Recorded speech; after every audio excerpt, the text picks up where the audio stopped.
Good evening. I wanted to share a few words tonight about the art of compromise. A lot of people consider compromise to be an art. If you are a good compromiser, you are the winner. And it all stems on a system of relative good and evil, where those who have relative good in a world of relative evil somehow make it to the top of human approval. And I was pondering the teaching that was given to us by our beloved Guru Ma Elizabeth Clare Prophet about how relative good and evil is all a disguise, two sides of the same coin of absolute evil. Because relative good and evil does not bring forth absolute good, which is God. It reinforces the human. It's a subtle dweller maneuver and maneuvering.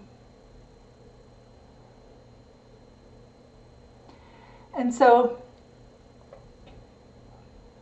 we see a world filled with relative good and evil, filled with compromising. And it's given all these wonderful names like diplomacy or getting along with others or being a people person and on and on. But when you look at the great lights of history and those who have earned their ascension in the light, none, not one, walked the path of compromise. Name one saint that walked the path of compromise. I can't find one. Jesus certainly didn't walk the path of compromise, neither did Gautama Buddha, neither did Hilarion, neither did Saint Therese of Lisieux.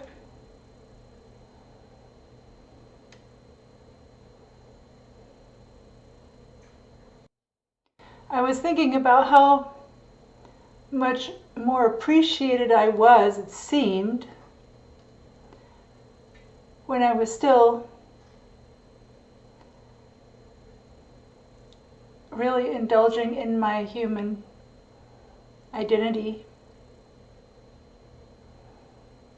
And the day I decided to completely turn that over to God, which I have by the grace of God, and there may still be levels left to refine, but overall, I've turned it over to God.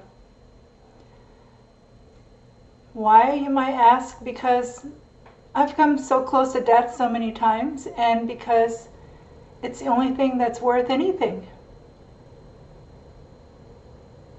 What's the point of walking this path 20, 30, 40, 50 years and being lukewarm? So you can get what? A pat on the back? From who? The Lords of Karma? No. Your Holy Christ Self? No. Others around you that may not even make it into the etheric plane? Perhaps. Becomes the frog in the bottom of the kettle. Stay down here with us. Or the lobster. Either one. We're supposed to help each other to climb a path of non-compromise in God. And yet, I see so many people that I've known who are still engaging in a high school consciousness, like, if you do what we want, you can sit at our table, but if you don't, you can't sit at our table anymore.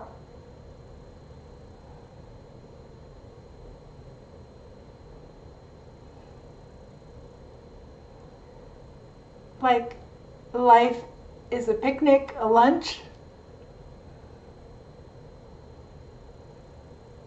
High school consciousness extends out into the path of Chilaship, or so it seems. But one thing that's interesting to see is how much the collective dweller and the fallen ones using that collective dweller will capitalize on the non-compromise of those who will attack those who are truly embracing the path of non-compromise. What I mean by that is that those who are truly not compromising with a human ego get attacked with non-compromise by those who would attack them. And so you see how many saints have been burnt at the stake, how many books have been burned, how Jesus was crucified. There was no compromise in the minds of these ones when it came time to putting down the Christ. Because the Christ threatened their compromise.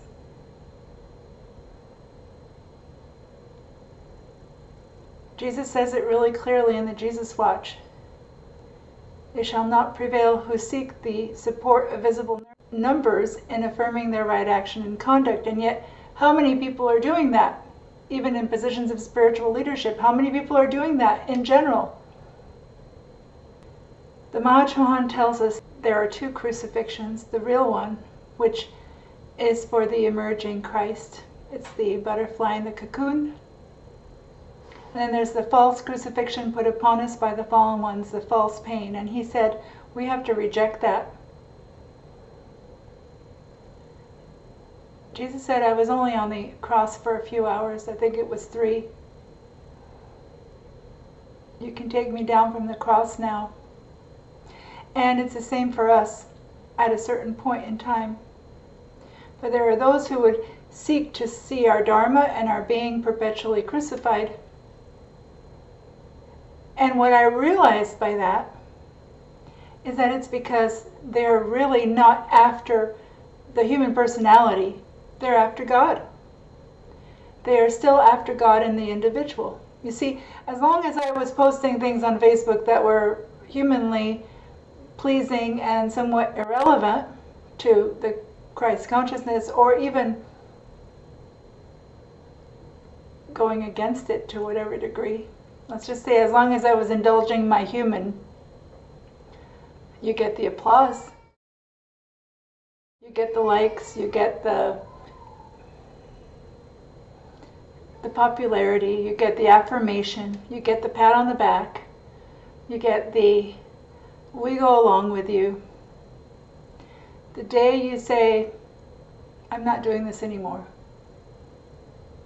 is the day you have to solo climb. And that is why the masters have called this path the path of the solitary climbers. Now, we do have some true friends in Christ, and I'm thankful for that. And they're all walking that same path of non-compromise. Non-compromise for God, not non-compromise against God in the individual. And so, the next time you hear the words, compromise is a good thing, they know how to compromise, they're good compromisers,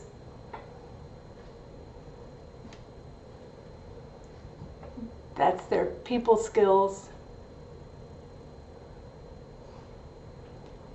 And as long as you see people receiving the rewards of the world for such skills, just remember Saint Denis. He was beheaded by the Romans. He picked up his head and preached a sermon of non-compromise for several kilometers until he finally placed his head down on the ground to rest in Montmartre. That is non-compromise.